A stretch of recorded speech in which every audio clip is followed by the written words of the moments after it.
Selamat datang kembali di pembahasan mendalam kita. Hari ini kita mau coba bedah salah satu momen paling dramatis ya di sejarah finansial modern. Kejatuhan pasar saham 1987 atau Black Monday. Tapi kita lihatnya dari sudut pandang yang cukup unik.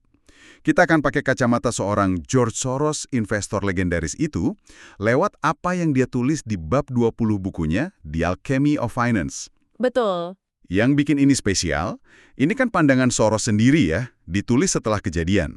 Jadi ini bukan sekedar laporan, tapi refleksi dia, analisis dia, kenapa kok bisa kejadian. Jadi misi kita bukan cuma cerita ulang kronologinya, tapi benar-benar paham, kenapa sih menurut Soros itu terjadi, dan apa artinya. Gitu kan? Oke, mari kita mulai bongkar bab 20 ini. Buat Soros, pasar itu gimana ya? Bukan cuma soal angka-angka ekonomi fundamental yang kaku. Teorinya bilang ada hubungan timbal balik terus-menerus antara katakanlah persepsi, ekspektasi, bahkan bias para pemain pasar dengan realitas ekonomi itu sendiri. Oh, jadi saling mempengaruhi gitu ya. Betul. Cara orang mikir soal pasar itu bisa membentuk kenyataan pasarnya. Nah, kacamata refleksivitas ini yang dia pakai buat lihat Black Monday. Jadi bukan cuma soal ekonomi, tapi juga psikologi pasar, ekspektasi yang bisa jadi kenyataan. Oke, menarik kerangkanya. Nah, sebelum hari hanya nih, Oktober 87 itu, kondisi apa aja sih yang menurut Soros di bab 20 itu udah, katakanlah, matang buat kejatuhan besar? Dia kan bilang ada mirip-miripnya sama 1929. Apa tuh biang keladinya menurut dia? Kayaknya di sini mulai seru nih. Ya, Soros itu nunjuk satu hal utama, likuiditas global yang mulai mengering. Dan dia kaitkan ini langsung sama kesepakatan Louvre Februari 1987 itu. Kesepakatan itu kan tujuannya buat stabilin dolar AS, setelah sebelumnya sengaja dilemahkan lewat Plaza Accord 85. Iya, Louvre Accord. Nah, awalnya bank sentral negara lain non-AS itu beli dolar buat jaga nilainya. Tapi intervensi ini awalnya disterilkan. Maksudnya aksi beli dolar itu diimbangi biar nggak ngefek ke jumlah uang beredar atau suku bunga domestik mereka. Titik baliknya, kata Soros, itu sekitar April-Mei 87 setelah PM Jepang Nakasone ke Washington. Bank sentral utamanya Jepang dan Jerman udah kayaknya kewalahan gitu, harus beli dolar banyak banget. Oh, kebanyakan ya. Betul, terus mereka ganti taktik. Mereka biarkan spread suku bunga, selisih bunga negara mereka sama AS itu melebar. Tujuannya biar investor swasta mau pegang dolar. Jadi kayak beban intervensinya diswastanisasi gitulah. Oke. Tapi, nah ini dia, efek sampingnya, pelebaran selisih bunga ini malah nyedot likuiditas dari sistem keuangan global. Padahal, likuiditas inilah yang tadinya jadi bensin buat booming pasar saham di mana-mana.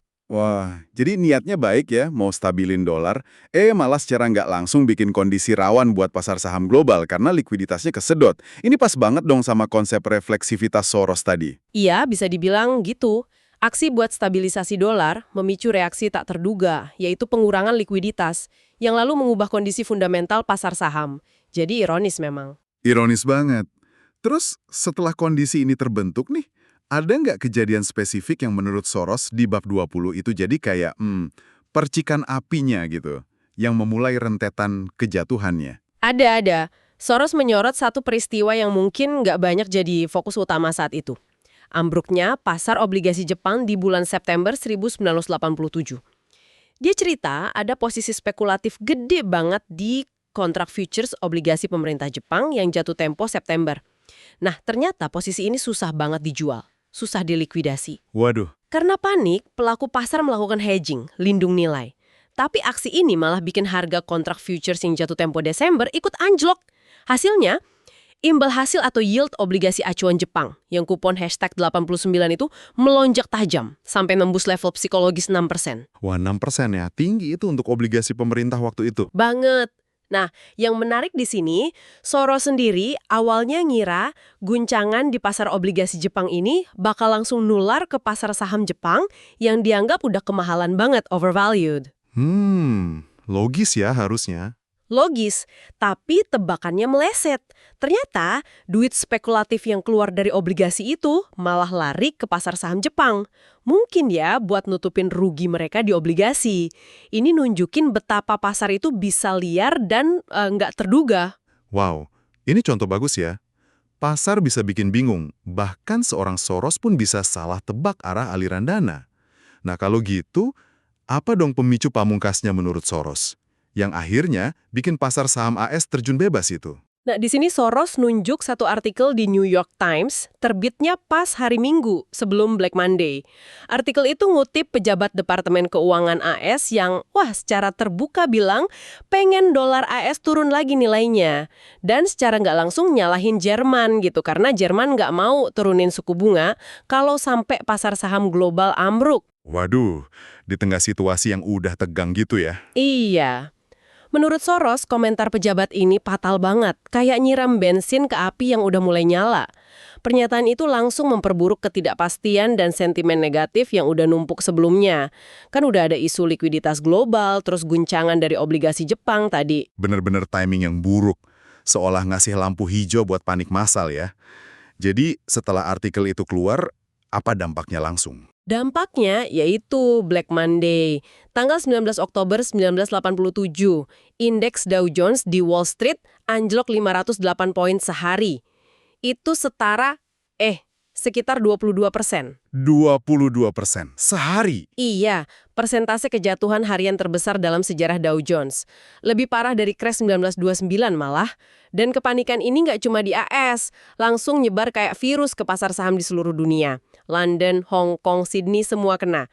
Bener-bener hari kelam lah buat pasar finansial. Ngeri banget ya bayangin ya. Terus, menghadapi kepanikan separah itu, gimana reaksi otoritas Amerika? Apa kata Soros soal langkah mereka dilihat dari analisis dia? Soros menyoroti dilema besar yang dihadapi pemerintah AS waktu itu. Pilih mana? Cegah resesi ekonomi gara-gara pasar saham rontok, atau tetap jaga nilai dolar sesuai kesepakatan Louvre? Susah ya pilihannya. Banget. Nah, mereka, khususnya Menteri Keuangan James Baker, milih prioritas pertama, cegah resesi. Menurut Soros, langkah Baker setelah Black Monday itu intinya ya melepaskan dolar dari patokan nilai tukar informal di Louvre. Dengan kata lain, mereka efektif ninggalin kesepakatan Louvre itu. Oh, jadi Louvre itu diabaikan gitu aja ya? Ya, demi menyelamatkan ekonomi domestik, bisa dibilang gitu. Langkah ini memang berhasil meredam kepanikan lebih lanjut di pasar saham. Tapi, ini bukan masalah baru. Risiko devaluasi kompetitif. Devaluasi kompetitif? Maksudnya? Itu loh, kondisi bahaya di mana negara-negara saling berlomba nurunin nilai mata uangnya biar ekspornya laku. Mirip kayak zaman depresi besar tahun 1930-an. Itu kan kacau banget buat ekonomi global. Jadi hindari satu lubang, malah potensi masuk lubang lain ya? Menarik.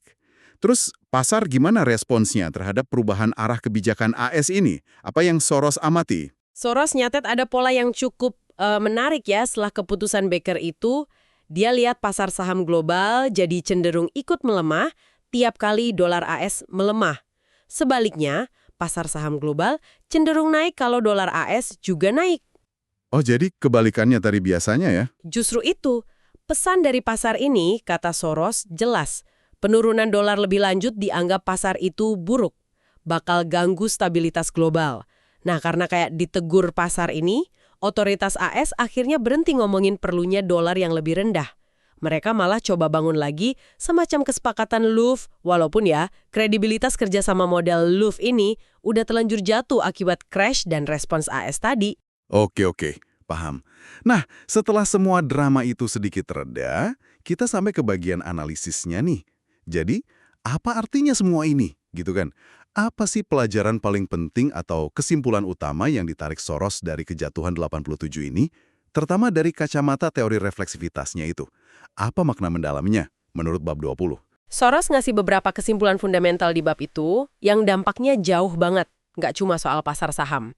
Pertama, crash 87 itu kayak ngembuka mata semua orang tentang ketidakstabilan bawaan dalam sistem pasar keuangan. Jadi menurut Soros, stabilitas itu bukan kondisi alami pasar bebas. Stabilitas itu sesuatu yang harus diciptakan dan dijaga secara sadar lewat kebijakan publik. Kalau dibiarin aja, ya pasar cenderung nggak stabil. Jadi nggak bisa dibiarin jalan sendiri ya pasar itu? Nggak bisa, kata Soros. Kedua, ketidakstabilan ini sifatnya kumulatif, artinya numpuk seiring waktu.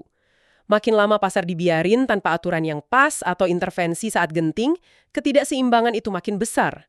Sampai akhirnya, boom, runtuh.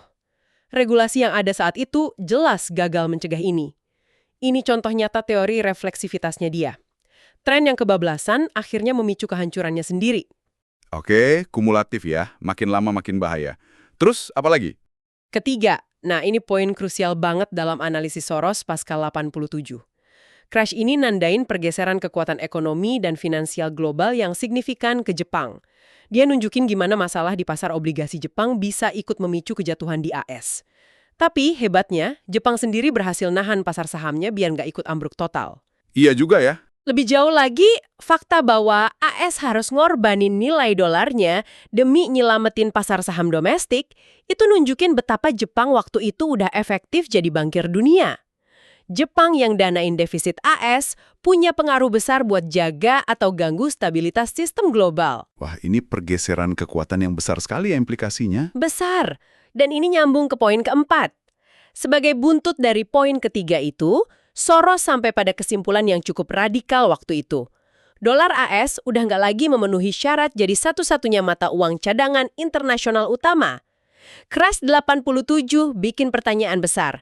Mungkin nggak sih bangun sistem moneter internasional baru yang lebih stabil tanpa harus lewat depresi ekonomi global yang parah dulu?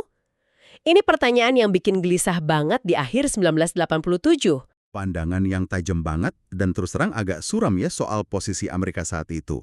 Menarik sekali dia hubungkan gejolak pasar dengan pergeseran geopolitik yang lebih besar.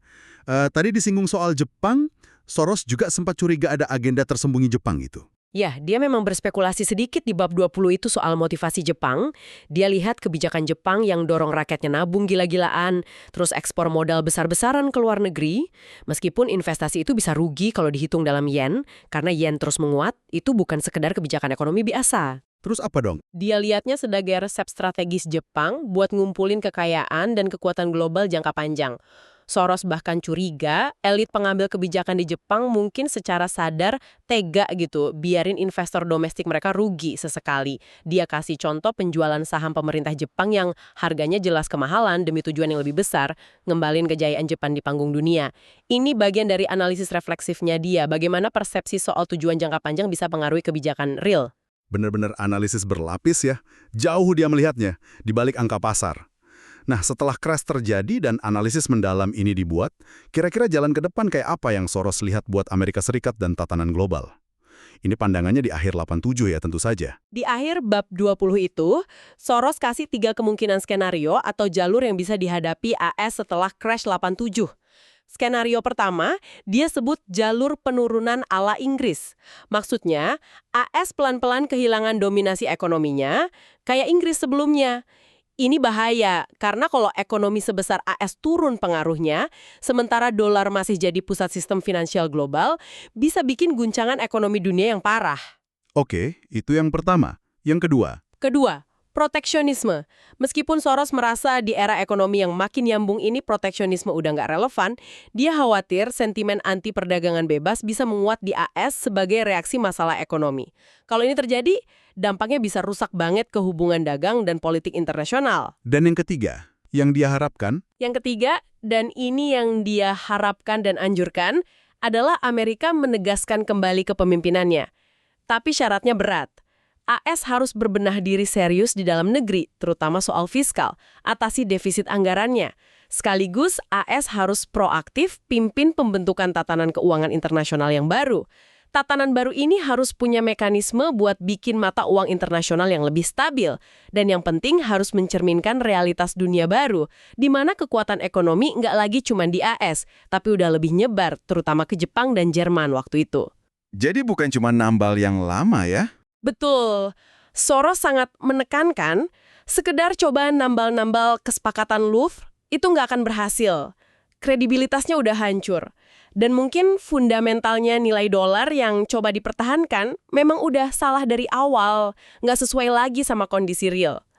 Dia kasih analogi kayak kesalahan Inggris balik ke standar emas dengan nilai pound yang ketinggian tahun 1926.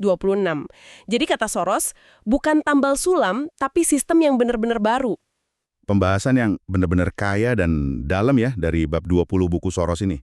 Kita jadi lihat gimana teori refleksivitasnya, konsep bahwa persepsi pasar dan kenyataan itu saling mempengaruhi, terlihat jelas banget dalam skala besar di peristiwa Crash 87 ini. Mulai dari kebijakan bank sentral yang punya konsekuensi nggak terduga, sampai ekspektasi investor yang bisa jadi bola salju berpanikan. Iya, dan bagaimana peristiwa ini kalau pakai kacamata Soros bukan cuma soal grafik saham naik turun. Ini soal pergeseran lempeng tektonik kekuatan ekonomi global, soal terungkapnya keterbatasan sistem keuangan internasional saat itu, dan soal panggilan mendesak buat mikirin ulang cara kita kelola pasar dan jaga stabilitas keuangan di dunia yang saling nyambung ini. Konsep kunci kayak ketidakstabilan kumulatif, terus peran sentral persepsi atau bias pelaku pasar tuh jadi terasa relevan banget ya buat pahami pasar yang selalu kompleks ini.